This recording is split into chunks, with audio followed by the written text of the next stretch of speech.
ఇప్పుడే జీ5 app download చేయండి. చూడండి మీ ఫేవరెట్ టీవీ షోస్ ఎప్పుడైనా ఎక్కడైనా. అమ్మా, ఎవరేంటో తెలుసుకొని మాట్లాడు. తెలిస్తేనే కదరా పంచాయతీ అయింది. ఆ పంచాయతీలోనే కదండి చెప్పిన తీర్పుని మీరు ఒప్పుకుంది. ఇప్పుడు అది తప్పుతుంది. ఇప్పుడు మీకు నిరూపించే నమ్మకం ఉన్నప్పుడు మేమేం చేస్తే మీకేంటమ్మా?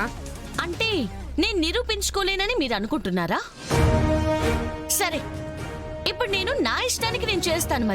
మరి మీరు ఫీల్ అవ్వకూడదు.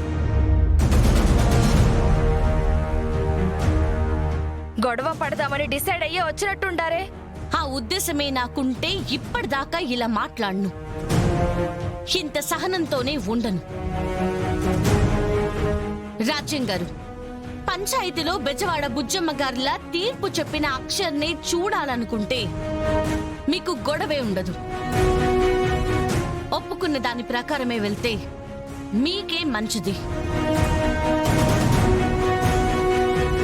కాదు, మేమిలాగే వెళ్తాం, నా ఇష్టానికే చేస్తాను అంటే కలెక్టర్ అక్షరం చూడాలి.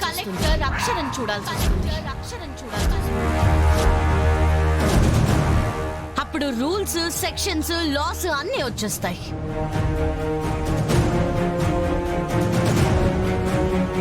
పిల్లలు పుట్టకపోతే భార్యని ఎలా వదిలేస్తాడు అన్నది కూడా వస్తుంది.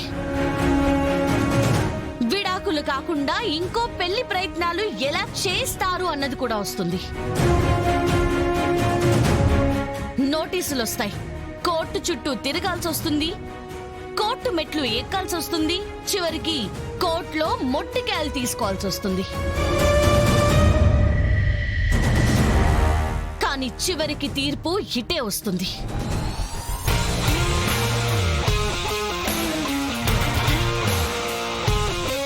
మాకేం చెప్పలేదు అని చెప్పి తప్పించుకోవచ్చు అనుకుంటున్నారేమో. అశ్విన్ గారు సాక్ష్యం చెప్తారు, అన్నీ నాకు తెలుసు అని. తప్పకుండా అదే చెప్తాను.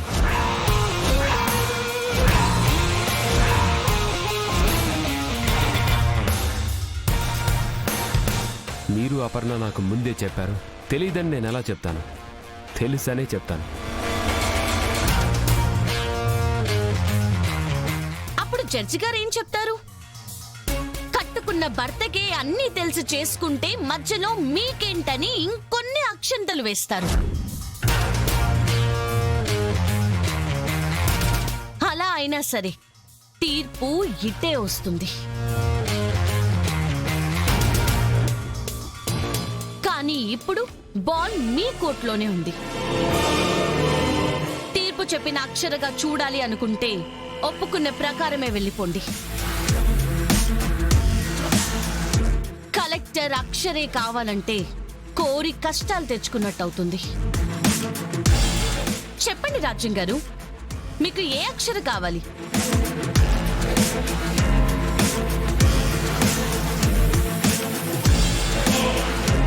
తీర్పు చెప్పిన అక్షరే అమ్మా. జీ5 యాప్ డౌన్లోడ్ చేసి అన్ని ఎపిసోడ్స్ పూర్తి ఉచితంగా చూడండి.